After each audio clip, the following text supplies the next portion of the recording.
Hello, good morning, students. Hope all are well.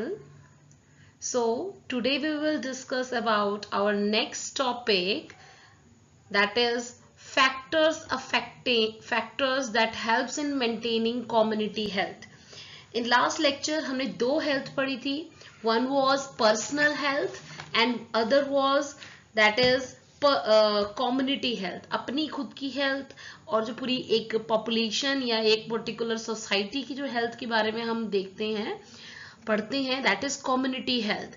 तो यहाँ पर कौन कौन से फैक्टर्स हैं, व्हाट आर द फैक्टर्स, वो फैक्टर्स जो हमारी मदद कर सकते हैं, हेल्प कर सकते हैं, हमारी एक पर्टिकुलर जो कम्युनिटी की हेल्थ है वो अच्छे तरीके से मेंटेन रहे.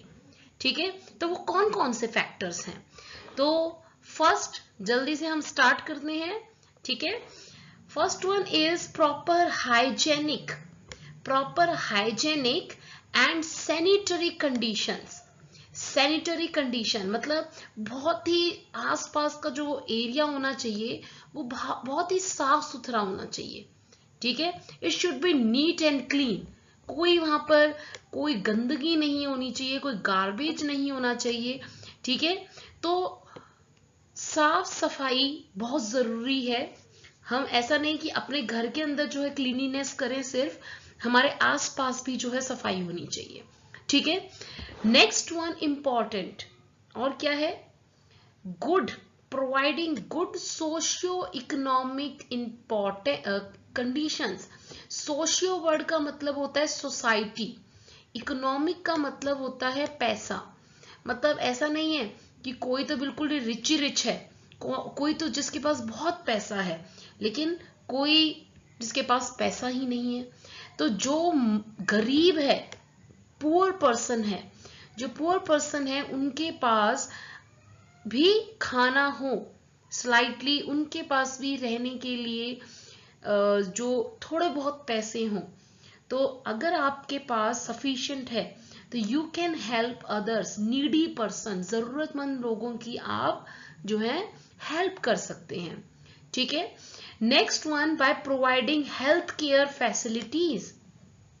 हेल्थ केयर फैसिलिटीज का मतलब होता है बेटा कि लाइक कोई बीमार है, गरीब है, पुअर पर्सन है, वो अच्छे से हॉस्पिटल्स में नहीं जा सकता, अपना ट्रीटमेंट नहीं करवा सकता.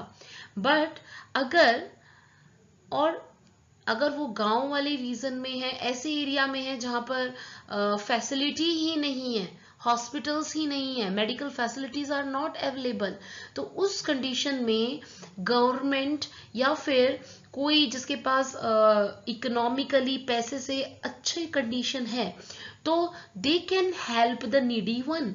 आसपास मेडिकल फैसिलिटी या फिर मेडिसिन डिस्ट्रीब्यूट करना जिसको जरूरत है. ठीक है, तो खाना प्रोवाइड करना, मतलब नीडी लोगों की, मतलब हम कोई बीमारी चल रही है, जैसे अब कोरोना चल रहा है. ठीक है, कोरोना प्रॉब्लम इज देयर. तो जो गरीब हैं वो अगर काम नहीं कर रहे, उनके पास पैसा नहीं है बिल्कुल भी, वो खाना नहीं खा सकते हैं, खाना नहीं खरीद सकते हैं, तो उन पर्सन को खाना डिस्ट्रीब्यूट करो अगर आप कैपेबल हो तो. ठीक है, और उनको मेडिकल फैसिलिटी प्रोवाइड करना, मतलब ऐसा नहीं है कि वो बीमार होते रहें, उनको टेस्ट की जो है टेस्ट की फैसिलिटी कि हाँ ये कोरोना का टेस्ट हो सकता है, पर्टिकुलर डिजीज का टेस्ट हो सकता है. Next one important is education and public awareness. ठीक है, आपने आजकल देखा होगा कि लाइक जो गार्बेज कलेक्टर्स होते हैं, इवन एक म्यूजिक या फिर एक जो है अनाउंसमेंट होती रहती है टाइम टू टाइम कि एक पर्टिकुलर अपने हैंड वॉश करिए, हैंड वॉश करने चाहिए, अगर आप किसी से हाथ मिला रहे हैं तो हैंड आपको सैनिटाइज करने चाहिए, या फिर आपको एक डिस्टेंस मेंटेन करके चलना चाहिए कि जहां जरूरत हो तभी घर से बाहर निकलना चाहिए, और ताकि किसी इन्फेक्टेड पर्सन के कांटेक्ट में अगर ना आ जाओ आप. ठीक है, otherwise there will be more chances, disease spread होने के चांसेस ज्यादा हो जाएंगे. तो एजुकेशन देना, ऐसा नहीं देखो मास्क पहनना है, क्यों पहनना है, व्हाट इज द रिक्वायरमेंट, मतलब क्यों जरूरी है, वो सब आप किसी को अनएजुकेटेड बंदे को या पर्सन को बताओगे तभी उसको पता चलेगा। देन ही और she will came to know कि हाँ एक्चुअली में इसका कंसेप्ट क्या है। ठीक है, एजुकेटेड पढ़े लिखे लोगों को तो पता ही होता है, लेकिन कुछ ऐसे पर्सन होते हैं उनको पता ही नहीं है, वो अवेयर नहीं है, वो जागरूक नहीं है। ठीक है, उनको जागरूक करना, उनको बताना कि हाँ एक्चुअल में क्या प्रॉब्लम है। ठीक है, क्यों करनी चाहिए आपको ये सब चीजें।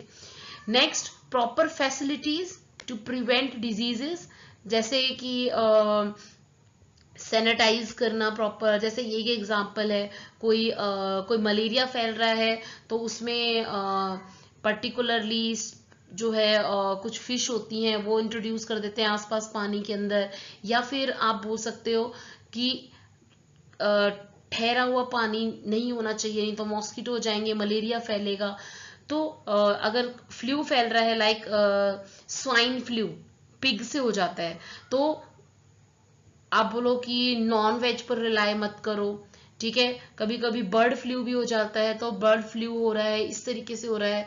तो ये सब चीजें प्रिवेंट करती हैं डिजीजेस, मतलब डिजीजेस जिससे हो रही हैं उसको रोकना है।